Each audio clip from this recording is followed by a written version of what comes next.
Welcome to the Freely Rooted Mama podcast.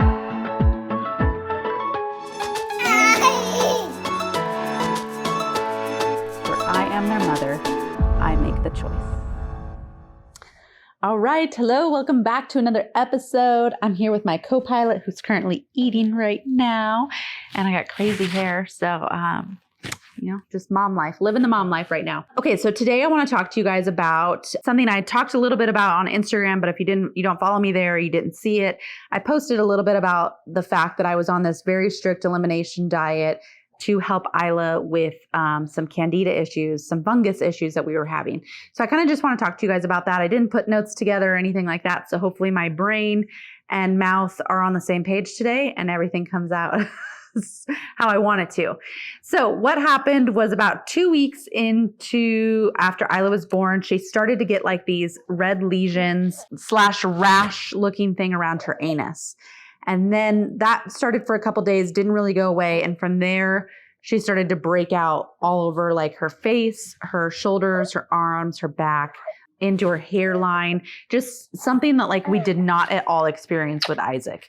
Now, I know some people talk about like the newborn acne that comes, which could have been part of it, but it just like it was all happening at once. So when we took her to her checkup with the doctor that we have, who I love dearly, he's amazing. He's very much on the same path as me in terms of holistic wellness and not using, steroids and antibiotics unless like it's an absolute dire situation. When I took him there, or when I took her to see him, the first thing he said, he's like, it's candida fungus. And he's like, so we got to change your diet because your diet's going to impact the breast milk that she's getting. And we want to make sure that we can clear that out, which takes some time for the whole digestive system to clear out all of that. So I went on a strict no dairy, no eggs, no sugar. I mean, I don't do a lot of sugar, but none sugar, like even fruits, no natural sugar, nothing.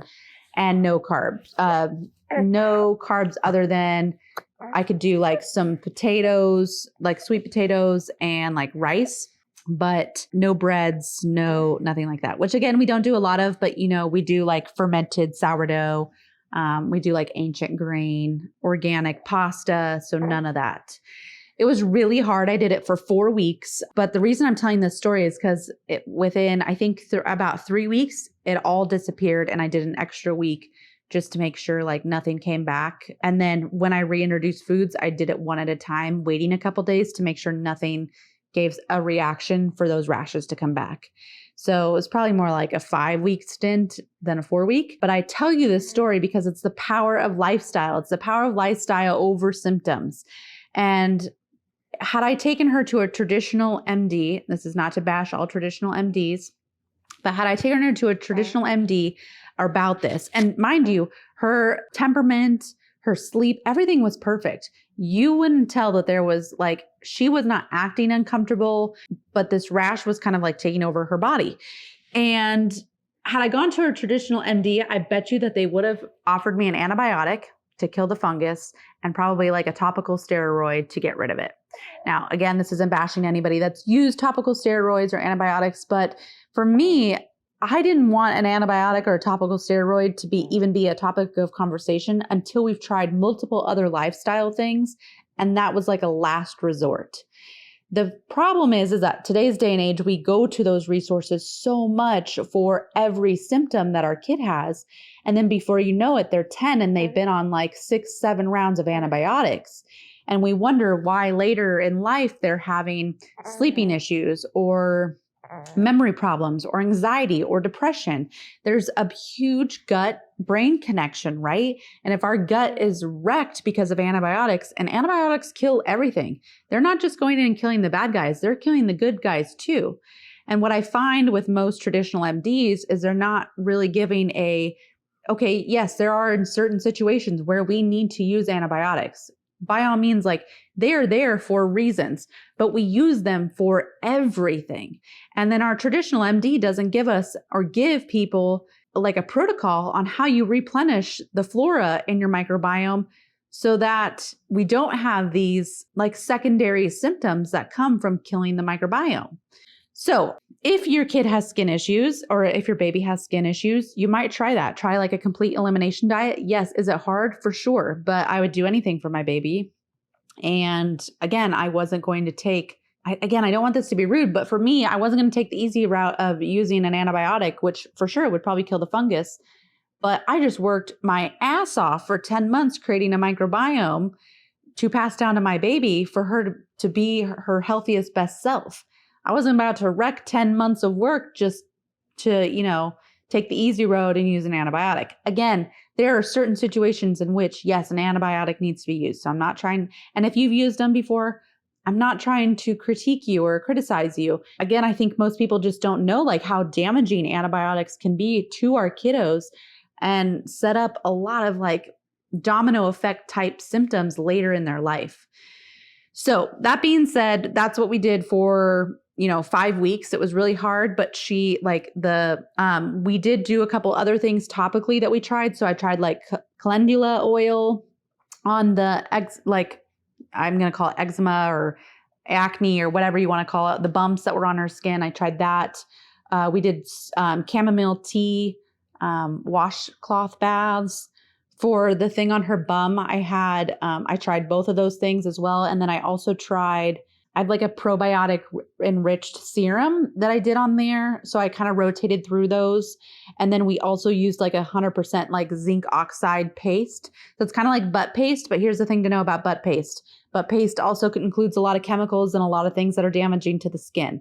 So I spent like 45 minutes at the health food store, like dissecting every ingredient in all the butt pastes. And I chose one that only had, I think, 3 ingredients. The other 2 weren't really too harming or allergens. And then I had zinc oxide. So I just put a little bit of that around it. And yeah, within like the 5 weeks within like the 5 weeks it was cleared. So did it take longer than an antibiotic or a topical steroid? Yes. But did I save her microbiome and her skin microbiome? Yes. And that's really what's important. So just some things to note.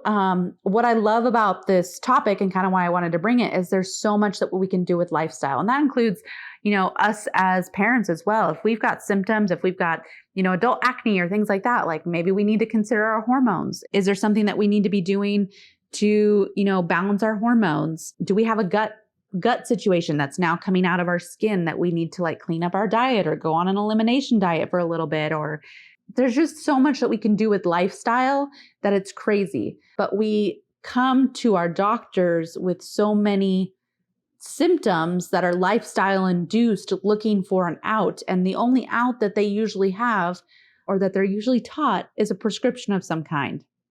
So this is just like kind of to open up the conversation around there are so many things that we can do for our babies that are still holistic, that are lifestyle related, that can, clear up maybe things that are going on with them. So that was kind of the main reason I wanted to talk about it. But also some of you guys reached out and were like, what the heck? Why are you doing this? And so that was why she had a fungal infection and we wanted to get rid of it. The last thing I'm going to note on, and I'm going to get a little geeky here, so bear with me for like a couple more minutes. Sometimes for mom and baby, so you can use this for your own things too, but when women especially go through major hormonal fluctuations, which there are 3 main times that happens. 1 is puberty, 2 is pregnancy, and 3 is menopause. We're all exposed to heavy metals. We're all exposed to toxins. Lead specifically will get stored in our bones. When we go through major transitions of hormones, a lot of that lead will get sent out of our bones back into our body. So, and our body is very smart, mind you. Why does lead get stored in our bones? Why do toxins get stored in our fat? Because our body is trying to protect our organs from these things. So they will store the lead in the bones and they will store toxic cells that either toxic from heavy metals or have bacteria, I talked about this on another episode where the outer layer of the cell will get hard and rigid and things now can no longer get in and out. Those cells will start to get stored in fat because your body's trying to protect your organs like your heart and your liver and your lungs. So it will go store those things in fat because it's more protecting that way. It's also why women, like especially in menopause, will start to gain a lot of weight, or maybe like in your 40s, because your body's done that over and over and over again. So these cells are sitting in your fat, and they're really hard to get out sometimes. Anyways, the reason I talk about this is because when we go through these major transitions, and so for many of you guys listening to my podcast or on social media, you guys are going through this like pregnancy transition. So for women, we may see drastic symptoms come up after we give birth because it's a massive hormonal shift that we just went through. So not only are our hormones just in general going through this shift, but we're also starting to leach lead, or like our gut might start to showcase pathogens or bacteria or something like that have been trapped in those cells that are now being released. And so that can come out in like gut issues, like fungal infections. I talked to you guys before about how I've had candida in the past. I've done a lot of gut work on it. And so when he told me, oh, it's fungal and you probably got candida flaring up, the first thought is like, are you freaking kidding me? I've done so much work on my gut. How is that possible? But then I remember I just went through a massive hormonal shift of pregnancy. And I know I had heavy metals. I probably just released a bunch of stored heavy metals that were stored in a deep layer of my bones, and it encapsulated around candida. And so that bacteria was back released into my gut. I know I know that sounds very complex and complicated and like unhopeful, because I have done lots of work on heavy metal detoxing, lots of work on gut work, but it's just kind of the world we live in today. We're being constantly exposed to toxins, constantly exposed to heavy metals. Our body is freaking smart, and it does this to protect us. But with these hormonal shifts, those things can be released, which is why in between pregnancies is actually a great time to detox, because you've released a lot of those metals. It's also why like menopause is a great time to detox, because a lot of that's being released as you're going through that big hormonal shift. It's also why with your teenagers, you might see that you've got a lot more mood swings. And these are all normal because we're going through hormonal shifts. But on top of that, their body is releasing these heavy metals or these funguses and bacteria in the gut. And again, I'm going to ask you to think a little deeper, that gut-brain connection, right? So is it really the mood swings? Well, like your daughter being snippy and snappy and, talking back? Like, sure, there is a piece of that. But could a piece of that also be that gut-brain connection? Could her gut be completely out of balance? Could she be releasing toxins into the body and the body doesn't know what to do with it, right? And so that's going to affect our moods, our emotions. I just want you to think about how lifestyle can impact so much of like our body, everything from our physical body to our mental body to our emotional body. So anyways, it's a very complex thing I'm talking about. And I've talked about it so much, like when I've done heavy metal detoxing with people of all different ages. But even I find myself sometimes being like, are you freaking kidding me? Like, I'm so healthy and I'm doing all this work. And then I remember the intelligence of the body. And okay, I just went through this massive pregnancy. My body is shedding all that right now. And with that might be coming out some heavy metals, might be coming out some fungus and some candida and all that stuff. And so now I got to go do the work again. And this just goes to show that health is not a destination. It's a journey. It's a lifelong journey. We're always working on it. And we've got to teach our kids that too, right? It's a lifelong process that we put effort into every day. And we can't just patch up symptoms and conditions and things like that with medication and steroids and antibiotics. There's a lifestyle piece that has to go along with it. So anyways, I kind of went on a tangent there, but I just wanted to rope that in. If those of you that are postpartum, postpartum emotions are real. Your estrogen and progesterone and your testosterone are just like, going to go through a 180. I think actually pregnancy, postpartum is the one time in a woman's life where they go through the most amount of hormonal changes in such a short period. Yes, menopause is drastic, but that's usually tapered out over a course of, like 5 to 10 years, where progesterone starts to really decrease and estrogen really starts to decrease. But, postpartum, we go through a dramatic shift so fast. So that is real. Now, what I'm saying is on top of that, maybe add some gut issues that are messing with the neurotransmitter imbalances in your body. Now add on some heavy metals, which are going to play with your memory and your mood. And so all of that combined, stacked on top of each other, can make it a even more dramatic event. So you may start to consider some of these things like, yeah, I've been eating like crap. That's probably not helping my postpartum depression. Or if you're noticing things with your baby, like note some of the things that might be happening internally in your body and what lifestyle changes can we make to help our bodies in this moment. So I hope that makes sense.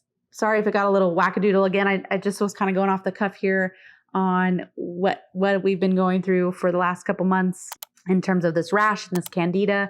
And so I hope that that's helpful for you. And again, if there's topics you want to talk about, want me to cover, find me on Instagram, DM me there, and just look forward to connecting with you. Have a fabulous day.